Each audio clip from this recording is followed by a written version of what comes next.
evening, everyone, and welcome back to From the Newsroom. I'm your host, Caleb Hoggard. You smell that? Love is in the air. Are you scrambling around for last-second date ideas or gifts for your significant other? Don't feel alone, because I'm right there with you. Thankfully, reporter Koki Lynn went down to D. Duncan Floristry and Boutique to find out what you may need to have a successful Valentine's Day. Valentine's Day is here, a time for gifts for loved ones and a way to show those closest to you how much you care. This week, we spoke with Dustin Duncan, owner of D. Duncan Floristry and Boutique, about what Valentine's means to them and what gifts you can get for that special someone. Well, Valentine's Day to me means a lot of floral designing, so I'm one of the designers, obviously, because I'm the owner. My floor manager actually said it best. It's the one day that we get to spread happiness and love. We have items that start from $14 all the way up. We have our own candle line of wax melts. You can do customizing gifts and hat boxes. We have our own line of jewelry that starts from $23. We have fragrance that starts at $9. So I like to say that we have something for everyone. If it's a last-minute gift or a place to go, D. Duncan offers something for every need. For The Arrow, I'm Koki Lynn. Thank you, Koki. To learn more about D. Duncan Floristry and Boutique, head on down to 818 Broadway Street in Cape Girardeau. This last Friday, SEMO Women's Gymnastics faced off against Lindenwood University in Fisk, in which they took first place. Koki Lynn has more on the story.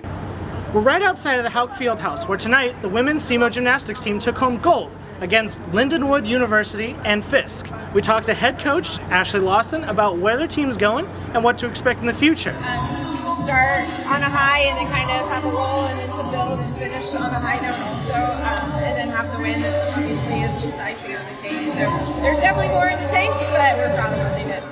Coach Lawson said that their success was well-earned, but has plenty of room to improve. The hardest part, Lawson said, is getting back in the saddle after a mistake, but the team is both capable and hungry for more.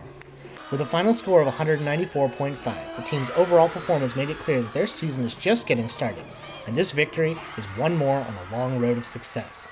For The Arrow, I'm Koki Lynn. Thank you, Koki. Women's Gymnastics' next home meet is March 3rd. Be sure to go to Houck Fieldhouse to watch them compete. Now it's time for everybody's favorite segment with everybody's favorite co-host.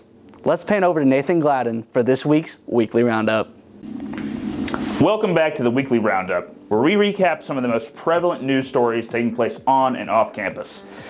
Are you ready to get ripped tonight? Are you ready to get pumped? Because we're ready to pump you up. Well, actually, not really. Not me anyways. But I could tell you who is. 2 years ago, senior dietetics major Macy Brinkoff hired a coach to help her lose weight. After seeing the process she was making, Brinkoff listened to her coach and decided to take up bodybuilding. After only training for 5 months, Brinkoff entered her first body competition.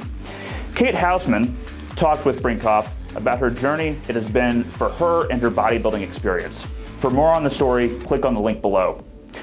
Do you see me? Do you see my stature? If I was to attempt bodybuilding, I would probably die. Speaking of dying, the end of the world is upon us. Well, maybe not, but January 24th, the Science and Security Board of the Bulletin of the Atomic Scientists set the doomsday clock to 90 seconds to midnight. Now, what does that mean for us? Although this may not be true, due to the war in Ukraine and ongoing climate crisis, the scientists of the board want citizens to be aware of the path they may be walking. If you would like to learn more about the impending Armageddon, check out Koki Lynn's story in the link below.